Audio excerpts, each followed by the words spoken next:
the turn and the fact that she's an aggressive and talented enough player to pull off a bluff when the opportunity presents itself. And here we are with the board texture that's showing a 4-card straight and a flush. What do you have, like ace-7? I can't even, it's hard for me to imagine a hand I could beat. You might have like 5-6 or some crazy thing.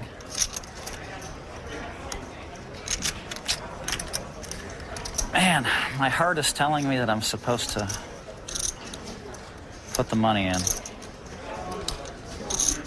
But my mind can't imagine what I can beat. You don't have anything to say? Annette must have the chat off. I can't beat anything but a pure bluff. It's so sick that they found the running 10-8 for you. Can I get a clock, please? Ooh, how about that? Read between the lines, Annette says. Feature table. Shut up and make your move. Clock requested on the feature table. Annette requesting a clock. Our tournament director will head over to the table. Gonna have 30 seconds and then a 10-second countdown. 30 seconds or a minute? 30 seconds and then 10-second countdown. Phil's gonna have to make up his mind rather quickly here. Calling a clock can sometimes raise your opponent's suspicions too. Might look more like a bluff. Gus Hansen coming in, wanting to see what all the fuss is about. Wow. It was one heck of a bluff, Annette. One heck of a bluff if you're bluffing. I just can't imagine. I mean, my heart says to call you, but I just can't seem to fold. I just can't seem to fold. 10 seconds. I call.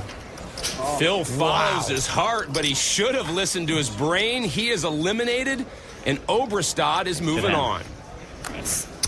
Looks like Phil's heart just sent his mind and his body out the door. Good hand. Good game. Thank you.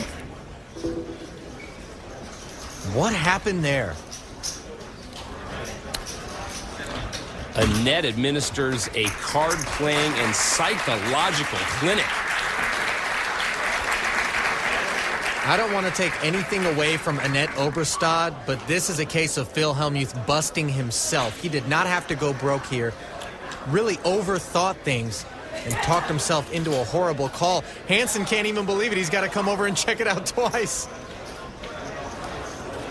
The whole poker room watching and waiting on one of the outer tables. We go back to Jennifer Harmon, hoping to stay alive again versus Jerry Yang, but the cards not in her favor to start. Hoping is the key word here. She's crushed heading to the flop. Tray 7 king, neither player connects. Jerry still leads. Complete lack of assistance for Queen 8 offsuit on that flop. No 8 on the turn. She's down to 1 pull. 10 is still good. Needs a snowman to avoid the Here's the exit. river. And it is a Yang 10. pairs his Jennifer 10 to Harmon is finish eliminated. off Jerry Harmon. Yang is on. And Jerry Yang is in the money round. His first trip to the round of 16 comes courtesy of the upset. Let's send it to Leanne at the featured table. Phil, what were you thinking about? Well, she's raising like every button. Every time she raised the button, she fought it with a continuation bet every time. Her range is just so wide open there when it comes Queen 9, and she happens to have jacks. So, I mean, you know, she played well. I didn't see, she played well, and she's a very tough opponent. When she called the clock on you, did that help you make a decision to call? No, I couldn't. The mathematical play there was to fold, but I thought I had a read, and so far this year my reads haven't been what I wanted them to be, Right. And I kept factoring that in too, but it's like I just couldn't let go of the hand. You know what I mean? Right. And I know that, and I've seen a lot of the internet kids when you make the little bet on the river, Right. they make big raises weak Right. because they think you're weak, and. I mean, I was weak on that board, but well, I mean, she played well. She made basically 0 mistakes. I'd like to play again, another 10 or 15 times. Maybe after this interview, you guys can go play. Annette, what was your strategy against Phil? I had no plan when I was going into the match. I didn't know what to expect because I've heard different things from different people about how he's changed his game lately. And, I was just blank. I didn't know what to do. So Did you change your game at all? I played a little bit tighter than I probably would have otherwise, but I was still playing my game and, I was doing my thing. So, no, not really. All right, well, you're moving on to the next round. Congratulations. Thank you. Thanks, guys. Phil Hellmuth's going to have some company in a moment as we move to table 6, where Darvin Moon is about to get the bad news that he will be eliminated by Annie Duke. Let's take a look.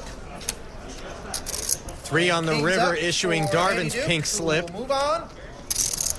Next round. Annie had a pretty good run on the Celebrity Apprentice, and now she continues her best run here at the National Heads Up Poker Championship. She only won once in the first 5 years, and now she's in the round of 16. Starting to catch some breaks. Meanwhile, Phil Hellmuth staring at the board in disbelief. Phil might need to turn to a therapist to handle this one. But partner, you and I, we'll just turn to Daniel Powder.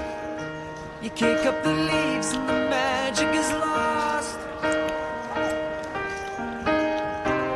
Tell me your blue skies fade to gray.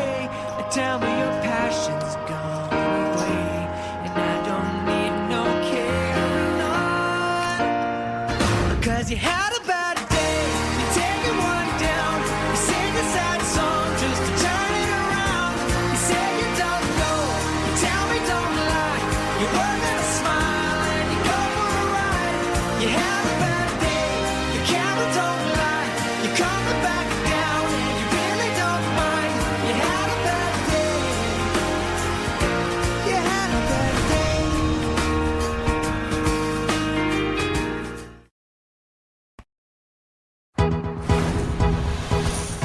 Welcome back to the Caesars Palace tournament room, which has exploded with action in the Hearts and Diamonds bracket. Don Cheadle fell to poker legend Doyle Brunson. Dennis Phillips defeated Chris Ferguson. Jerry Yang bested Jennifer Harmon. Annie Duke beat Darvin Moon. And the 21-year-old Norwegian phenom Annette Obrestad just got Phil Hellmuth to call off his stack with a pair of 9s on the river. There's a new match at table 4, and it's Paul Wasika with the chip lead over Gus Hansen.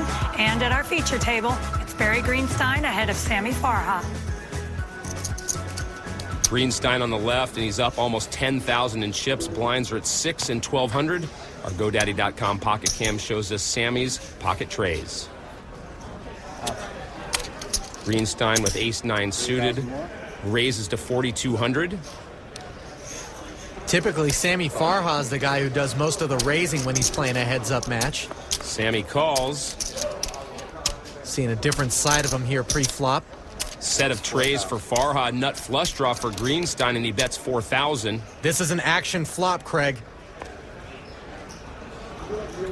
Bottom set against a nut flush draw. You hear Sammy announce the raise. He raises to 9,000. Eichel. Barry puts him all in and a quick call. We're all in on the feature table. Let's take a look. Yeah, this felt like a definite possibility as soon as the flop hit. 3 threes. For Sammy Farha. All the chips in the middle. Here's the turn. Greenstein tugging at a diamond. It's an ace. Pairs his ace, no help. Still searching for that diamond. 8 outs once for Barry to send Sammy packing. Queen of diamonds won't work. It's a spade. Farha doubles up and takes a commanding chip lead. Not the way Barry wanted that one to play out. Moving over to our new table 4, 2007 heads-up champ Paul Wasika on the left, going up against Gus Hansen.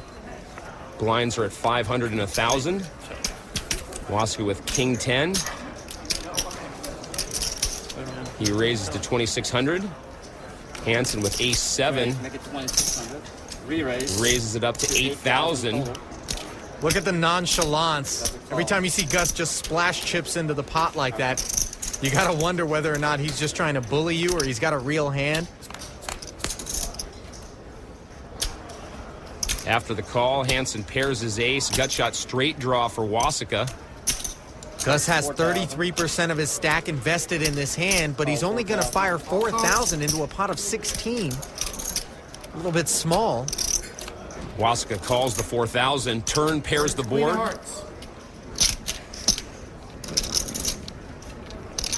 I guess I have 12-9 left. Doesn't seem too enthused about it, but Gus goes all in.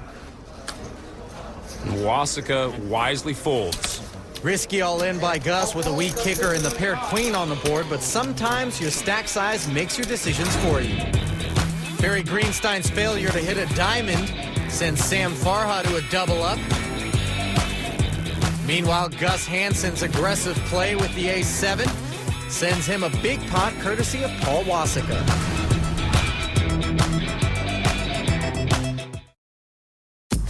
We're back at Caesars Palace, Las Vegas, the home of champions, inside of the National Heads Up Poker Championship. Sam Farha on the right now holding a 4-1 chip lead over Barry Greenstein.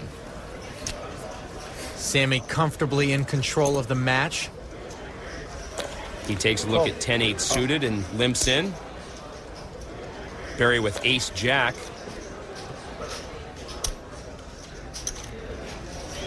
Raises to 4,700. 35 on top. This is strange and uncharacteristic of a Sam Farha match. To see him limping and his opponent doing most of the raising, I still can't get used to this.